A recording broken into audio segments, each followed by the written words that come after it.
Kidlat News Updates. Sa ating mga balita, suporta kay Pastor Apollo Quiboloy, binawi ni Senator J.V. Ejercito. 24 na ektarya ng kagubatan sa Bontoc, nilamon ng apoy. El Nino phenomenon unti-unti nang humihina. La Nina inaasahang magsisimula sa huling linggo ng Hunyo hanggang Agosto.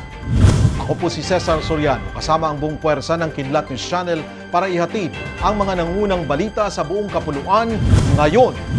Binawi ni Senator J.V. Ejercito ang kanyang signature sa written objection na pinangungunahan ni Senator Robin Hood Padilla na naglalayong harangan ang paghahain ng arrest warrant kay Kingdom of Jesus Christ o KOJC leader Apollo Quiboloy.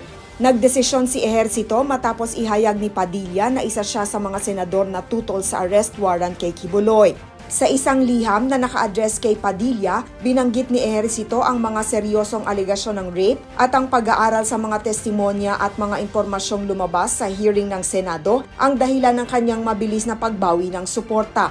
Ayon kay Padilla, lumagda sa kasulatan sina Senators Cynthia Villar, Amy Marcos at Bongo. Samantala, tumanggi naman sina Senators Grace Poe at Raffy Tulfo.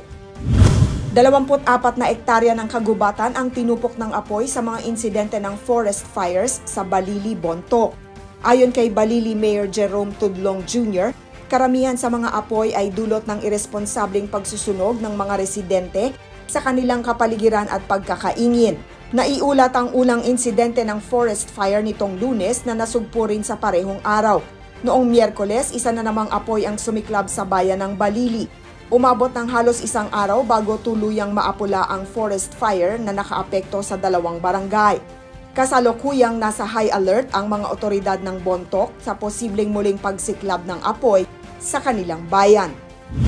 Unti-unti nang nanghihina ang El Nino phenomenon at inaasahang babalik na sa neutral conditions ang bansa sa Mayo hanggang Hunyo ayon sa Philippine Atmospheric, Geophysical and Astronomical Services Administration o PAGASA. Sa kabila nito, nagbabala ang Weather Bureau ng posibleng pagdevelop ng La Nina simula sa mga huling linggo ng Hunyo hanggang Agosto.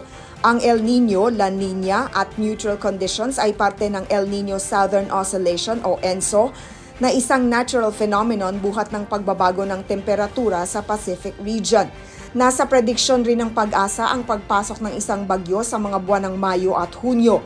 Kanila ring binanggit na 2 hanggang 3 mga bagyo ang bibisita sa bansa sa parehong buwan ng Hulyo at Agosto. Para sa Kidlat News Updates, ako si Rosalyn Sinchonco, nag-uulat. Atin niyo pong natunghayan ang mga headlines sa mga nakalipas na oras. Manatiling nakatutok para sa mga susunod na updates at breaking news. Ako po si Cesar Soriano, kasama niyo sa bawat pagputo ng balita.